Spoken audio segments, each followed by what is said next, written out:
to Les Schwab Tire Center's Outdoor GPS, presented by Fisherman's Marine and Outdoor.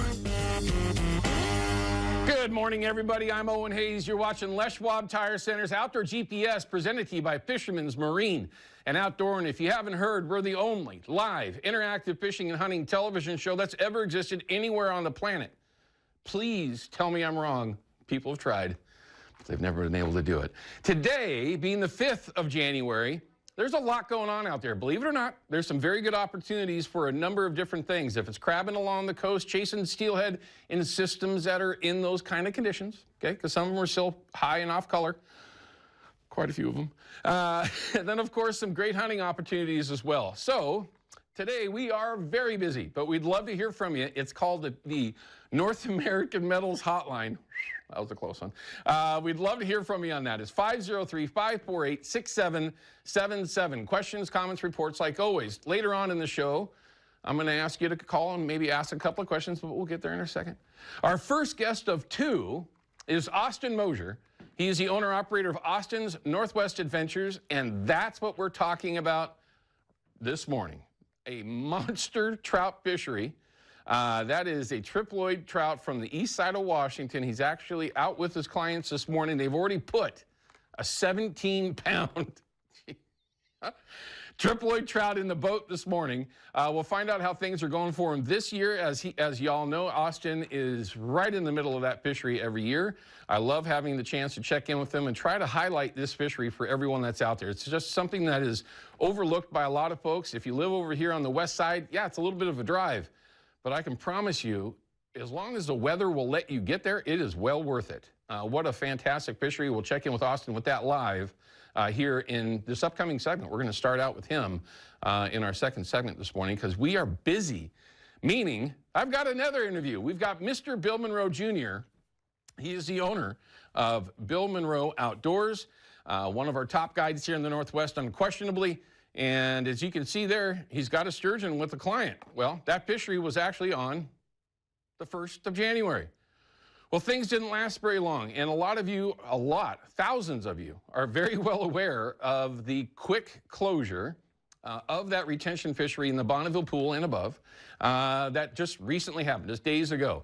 Lots of questions came in about a lot of frustrations from folks. And Bill is always the person I rely on. One, to not get crazy, because, you know, I will. But two, actually has real information. So we're going to talk about why that closure happened so quickly, and I'm sure it's kind of obvious, but also what we can expect maybe going forward if you enjoy that January 1 fishery each year, because it does get closed very quickly each year.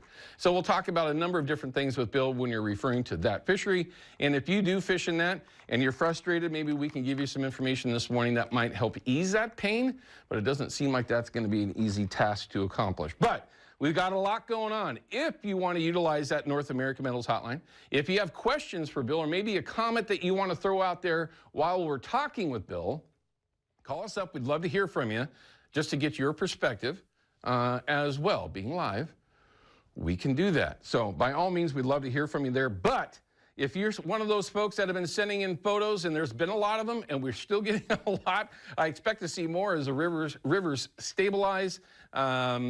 Pay attention, because we're going to show you some of those photos right now. Here's a cool one. Hey, I got one of those this year. That's called dinner. Hey, nice hat. Braden's buck. Love it. Thanks for sending that in. I just love it. Hey, listen. And it's a muzzleloader hunt. Wow. See, now that's something that I always wanted to get into. Oregon makes it pretty darn tough on you, but just a really cool picture. Very well done. Coastal Nook. This is from DJ. Looks like a fish that's been around a little while. I'm sure gave him a heck of a fight, as they do on those small systems. Thanks for sending the photo in. We'll show you exactly how to do it, like we do each day. Whoa. Look at that. Craig, look at that. That is a dandy steelhead, Bill. Yeah. A hatchery fish to boot, of course. Look at that. That's just a toad. Well done. Well done. Nice fish. And there are some around. Things are a bit interesting. Watch the rivers. December Chrome, Brian Lindquist. Oh, Brian. We hear from Brian every so often here on the show. He participates in a very cool fishery for folks that like areas, for the handicapped in particular. and pretty interesting river systems. Joey with another nice steelhead. Wow, another tank. Good night. And yes, I am solely focused on chasing ducks this time of year, but when I see fish like that, sometimes makes you might want to make a little trip to the coast. Look at that. That might be my future with this ugly forecast that we have for this upcoming week with all the sun and pretty weather. Landon's first elk. Congratulations. Nice spike hunt. Nothing but freezer full of deliciousness right there. Tiffany, thanks for sending the photo in, sharing that with everybody. And it's easy to do. We'll get there in a second. Here's another steelhead photo for you. Kind of hard to see that, but you can look at that tail. See how it's squared off in the back? It's instant indication that it's a steelhead. Another coastal system.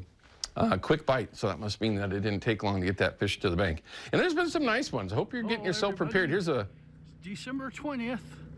I'm up at Merwin Lake, kokanee fishing for kokanee salmon. And I just finished up. Caught my limit of 10 kokanee. Rod? Pretty nice sized kokanee for this time of the year. Well done. Overlooked this time of year. Merwin kokanee. I'm the only one on this whole entire lake. Crazy. I've seen one boat, 2 boats, 3 boats today altogether. That was hours ago. What a beautiful reservoir. If you haven't spent time chasing kokanee on Merwin, that's the only place that I've ever spent any real time chasing kokanee. It's one of my favorite places to be.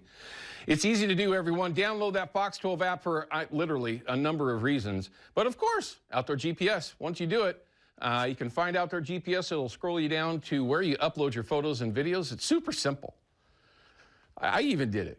Now, that should tell you a lot. It is easy to do, but if you have trouble, Ryan is always available to help you out. All right, I'm going to try to save a little bit of time here. Oh, better not forget, there is a Southwest Washington CCA meeting this January 8th, okay? So for all you folks that are in that chapter up there in the CCA, Southwest Washington area, get over there, have some fun. And if you are not a member of the CCA yet, this is a great opportunity just to go hang out. Everybody's invited. Go hang out, meet some folks. You'll probably end up joining if you haven't already. And there's a number of reasons why you would like to consider that. At least we would all love it if you did. All right, we're going to cut to a break. When we come back, we're going to have Austin Mosier from Austin's Northwest Adventures. Cross your fingers that all the technology works. It's working now. But when we come back, he's chasing 17, 18, 15-pound triploids with his clients. Pretty impressive. We'll be back in just a minute.